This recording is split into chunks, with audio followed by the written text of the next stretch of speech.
You weren't a greenhorn. Not really, but that's what they called her. Just a rookie mechanic with shiny boots and hands too clean to matter. That's what one of the senior techs muttered the day Sarah Delgado walked into the hangar, the echo of heavy doors closing behind her marking the start of her first shift. She was 28, Army discharged less than a year ago, carrying nothing more than a scarred tool bag, a quiet stare, and the kind of calm that unsettled people who rely on noise to prove themselves. She didn't argue.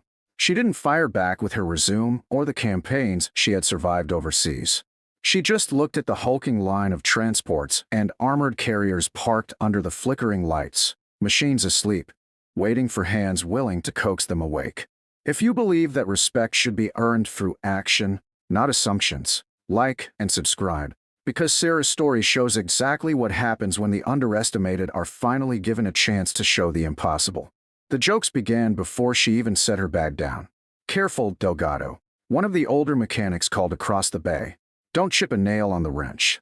Another smirked, tossing a rag over his shoulder. "Bet she thinks torque is a yoga pose." The laughter rolled through the hangar like grease smoke. Familiar, bitter, dismissive. Sarah didn't flinch. She had learned long ago that some insults weren't worth catching. Drill sergeants had tried to rattle her when she first joined the Army motor pool, barking about how she'd never last, how engines weren't a place for someone who looked like her. But silence was a sharper weapon than shouting. She let their words bounce off while her hands worked steady, her eyes memorizing the guts of machines that other soldiers barely understood. Now, in civilian life, it felt like the same test, just in a different uniform. She cracked open her notebook, pages lined with neat sketches, annotated diagrams, and repair sequences she had built from memory. It wasn't for show. It was a survival habit. Every convoy in Afghanistan had taught her that a missed detail could mean lives lost. She remembered the night when a Humvee stalled in the dark, every second stretching while the unit feared an ambush.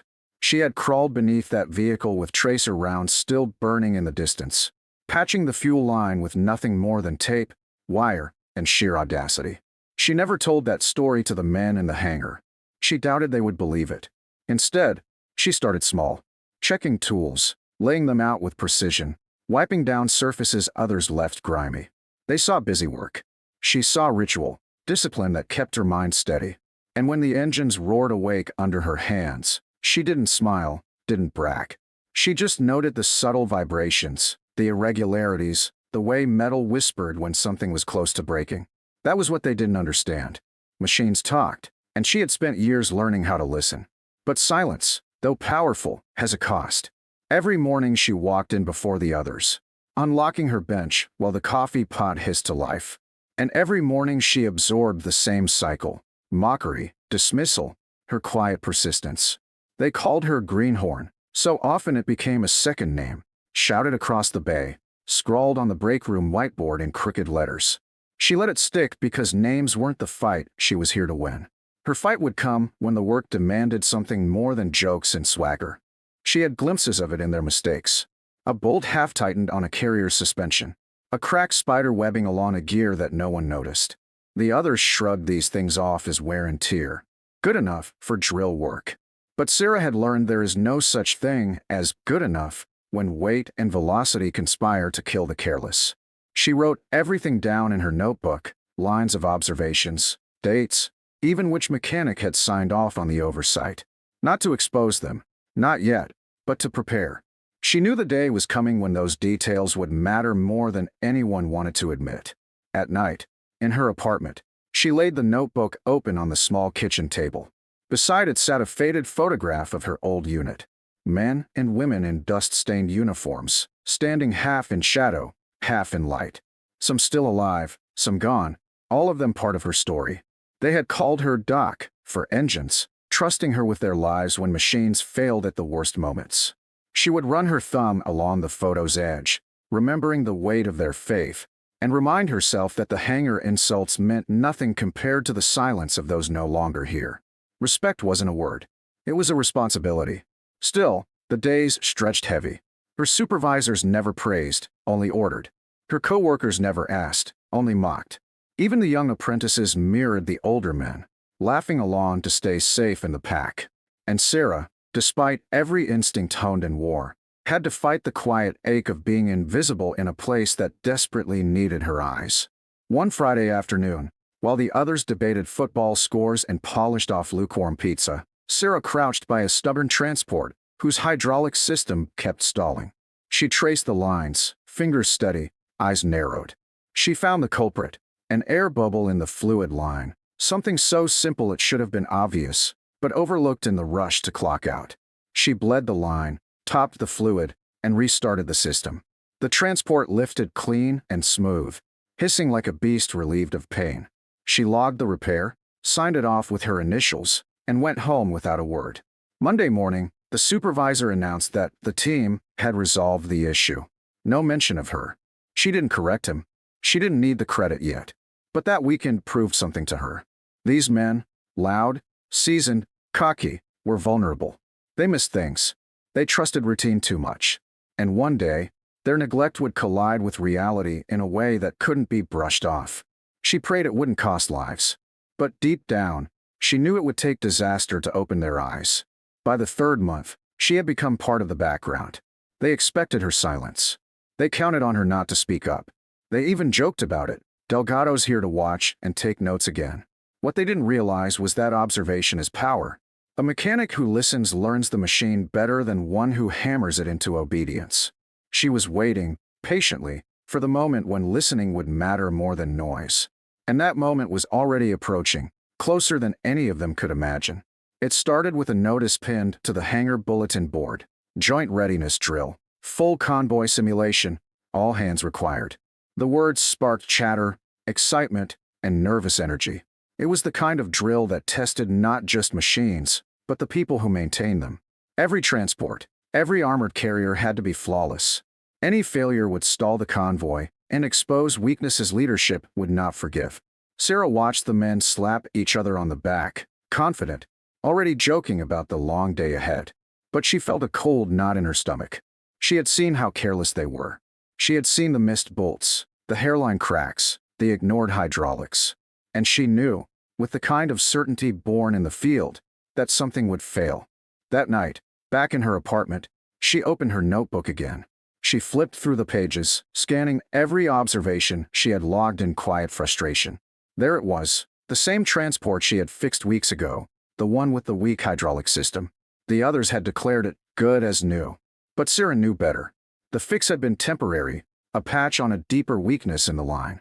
If that vehicle was assigned to the convoy, it would collapse under stress. She leaned back, staring at the ceiling, hearing the voices of her old unit in her mind. "Doc, you're the reason we make it back. Doc, don't let us down." She closed her eyes and whispered the promise she always carried. "I won't." But promises only matter when tested. And the test was coming with the sunrise. The morning of the readiness drill dawned gray and sharp, the kind of sky that promised nothing but long hours and heavy consequences. And the hangar was alive before sunrise with the clash of tools, the groan of engines coughing themselves awake, and the swagger of men who believed their experience made them untouchable. But Sarah Delgado knew better. She always had. Because machines don't lie.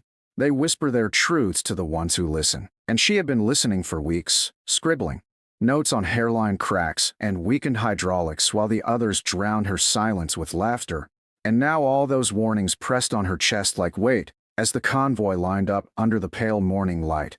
Armored carriers gleaming as if daring anyone to question their strength. Drivers tightening helmets. Commanders barking checks. The entire operation balanced on the belief that nothing could go wrong. Yet as Sarah moved quietly among the bustle, fingertips brushing along bolts and panels, she felt it, the frailty hidden beneath the paint, the flaw she had written about in her notebook, the problem no one wanted to believe existed. Engines roared, the convoy rolled out, dust rising in plumes behind the first line of transports, radios crackling with clipped orders, and for a while everything seemed steady, almost too steady, until it happened. The lead armored carrier groaned like a wounded animal, lurched twice, and died in the middle of the narrow access road, its bulk locking the entire convoy behind it, horns blaring, tempers flaring, commanders' voices cutting through the columns with a panic they tried to mask as authority. Senior mechanics scrambled from their trucks, red-faced and sweating, slamming toolboxes to the ground, arguing over diagnostics, each man shouting louder than the last, as if volume could intimidate the engine into working again. But every attempt failed. Wires yanked and jammed back, panels slammed shut, curses flying thick in the air, and the carrier remained a silent, lifeless wall that mocked their pride. Seconds bled into minutes, and minutes in a drill like this meant humiliation, black marks. Careers stalled before they could rise, the commander's voice growing more furious with each passing update. Get it moving. I don't care how. And in the middle of the chaos stood Sarah, notebook pressed against her chest, jaw tight, because she had predicted this exact collapse weeks ago, had begged silently for someone to notice, had patched it once herself while the others laughed about pizza in the break room, and now here it was, a failure loud enough that even arrogance couldn't deny it. She stepped forward, voice steady but low. It's the hydraulics, I can fix it. The response was immediate, sharp, dismissive. Step back, Delgado. This isn't a classroom. We don't have time for rookies guessing at fixes.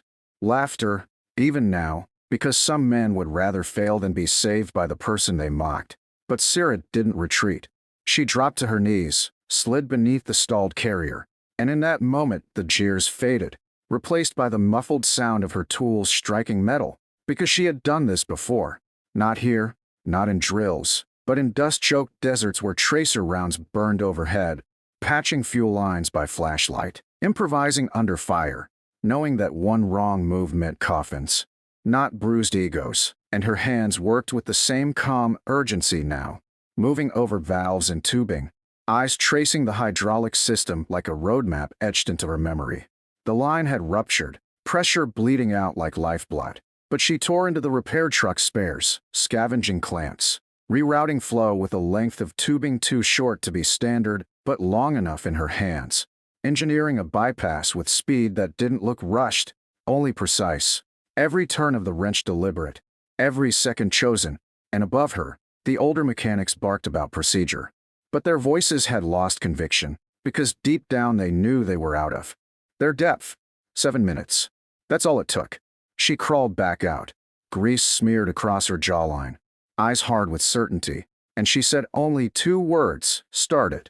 The ignition turned, the engine coughed once, twice, then roared back to life with a force that rippled down the entire convoy, and the carrier surged forward, clearing the road, pulling the column back into motion, the radios filling not with panic now, but stunned silence, commanders exhaling relief they wouldn't admit aloud. And in that moment the hangar men who had called her Greenhorn, who had mocked her hands and her silence, had nothing left to say, because Sarah Delgado had done what none of them could, engineered an impossible fix under impossible pressure, saved the mission with nothing but skill and nerve, and as she stood there wiping her hands on a rag, notebook tucked calmly back in her coverall pocket, she didn't smile, didn't gloat, didn't demand recognition. She simply stepped aside, letting the convoy thunder past, and for the first time since she walked into that hangar, the silence around her wasn't ridicule, it was awe. When the convoy finally rolled back into the base, engines humming steady and commanders satisfied enough to declare the drill a success, the atmosphere around the hangar was nothing like the loud bravado that had filled it that morning, because silence had taken hold, a heavy, unsettled silence that followed Sarah Delgado like a shadow, stretching behind her as she walked back toward her bench, notebook tucked beneath her arm, gloves dangling loose from her pocket, the grease still streaked across her face like war paint. And for the first time since she'd stepped foot in that building, no one dared to make a joke, no one muttered Greenhorn under their breath, no one rolled their eyes when she passed, because they all knew what had just happened, knew that if not for her impossible fix, the drill would have collapsed in humiliation, careers stained, reputations ruined, and though they didn't want to say it out loud, every man there understood they had been saved by the same woman they spent months dismissing, laughing at, writing off as a rookie who didn't belong. The commander arrived not long after, boots striking the concrete with a rhythm that cut through the silence, his face carved into hard lines that spoke of fury turned into something else, something heavier, and he didn't waste time with pleasantries or subtlety. He gathered every mechanic, every apprentice, every officer in that bay, and looked them over one by one before his eyes landed squarely on Sarah, and when he spoke, his voice carried the kind of authority that left no space for argument. For the record, Sergeant Delgado didn't just patch a system today. She carried an entire mission on her back. She's not a greenhorn. She's the veteran who ran motor pools in combat zones, while some of you were still learning which way to hold a wrench. The words cut clean, stripping away the false bravado, the layers of arrogance, leaving only shame on the faces of the loudest doubters, men who suddenly couldn't meet her gaze, their shoulders slumping under the weight of truth. Some shifted uneasily, hands shoved into pockets. Others stared at the floor as if they could hide from the memory of their own laughter. But Sarah didn't stand taller, didn't soak into vindication. She stood as she always had, steady, calm, eyes forward, because this wasn't about pride. It was about responsibility, about proving what she had always known. Respect doesn't come from words, from swagger, from noise. It comes from skill shown when the stakes are highest. In the days that followed, the shift in the hangar was unmistakable. Where once her mornings began with jokes and dismissals, now they began with quiet nods, cautious greetings, and hesitant requests for her opinion. The apprentices who once mimicked the older men's taunts now hovered at the edge of her bench, watching the way her hands moved with precision, asking questions in voices almost too soft to hear, and Sarah answered them without bitterness, guiding them as if the insults had never happened, because she remembered what it felt like to be underestimated, to doubt your place in a room full of louder voices. The older mechanics, the ones who had branded her Greenhorn so easily, approached her differently now, not with open apology, most too proud for that, but with silence that lingered longer than usual, with awkward pauses that carried the weight of regret. And though their words never came, their actions did. Bolts double-checked, cracks inspected with more care, procedures followed with new discipline. As if her impossible fix had reminded them all that arrogance is as dangerous as any broken part. The commander didn't let the moment fade, either. He made it clear in his reports and his meetings that Delgado's skill had saved the drill, naming her directly in debriefs, making sure the recognition they tried to deny her couldn't be erased or rewritten. And while Sarah never asked for the spotlight, never sought the credit, the acknowledgement meant something. Because for the first time since she left the army, her past wasn't invisible. Her years in the motor pool weren't dismissed as stories. Her experience wasn't treated like trivia. It was respected. And with that respect came a quiet shift in her world. The name Greenhorn disappeared, replaced by a new one spoken softly at first, then louder with each passing week. Engineer. Not Delgado the rookie, not the kid who didn't know her place, but engineer, the one you turned to when the machine wouldn't breathe, the one you trusted when pressure threatened to crush the whole team. Yet Sarah never let the change swell into arrogance of her own. She still arrived before dawn, unlocking her bench before the coffee machine sputtered awake, still laid out her tools with the same ritual precision, still listened to the whispers of engines the way others listened to gossip. She didn't need to remind anyone of the day she saved the convoy. They remembered on their own. Every time a transport growled too loudly or a gauge flickered offbeat. And while they carried guilt for their laughter, she carried none for her silence, because she knew silence had been her greatest weapon, until the moment came when breaking it mattered most. Her notebook grew thicker in those months, pages filled not just with flaws and observations, but with teaching notes, diagrams sketched for apprentices, reminders of conversations where she had passed on the lessons the army had carved into her bones. She never spoke of the firefights, never mentioned the tracer rounds, but she told them enough. That machines will fail you if you disrespect them, that shortcuts kill faster than bullets, that listening is as important as tightening bolts.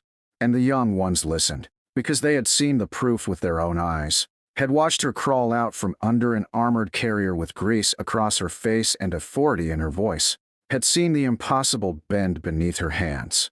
By the time the next drill came, the bay felt different. The same men, the same machines, but the silence had changed from dismissive to deferential. The jokes replaced by focus, and when the convoy lined up again, every system was triple-checked, every line inspected, every bolt tightened with precision, and Sarah stood among them not as an outsider, but as a leader they didn't know they needed. She didn't command them with shouts or bravado. but with presence, with knowledge, with the quiet certainty that when the world labels you unworthy, the only answer is to prove them wrong. And as the engines roared and the convoy rolled, she knew something deeper had shifted. She had carved her place not by demanding it, but by earning it under pressure no one else could withstand. And so, the final truth remains. Respect isn't given for age, or gender, or titles shouted across hangars.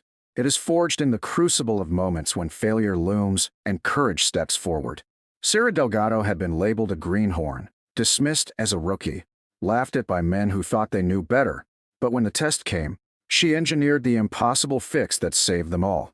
And from that day forward, no one saw her as the new kid, the rookie, the one to mock. They saw her for what she had always been, a soldier, a mechanic, an engineer who proved that when the world doubts you, sometimes the only way to answer is to make the impossible run again.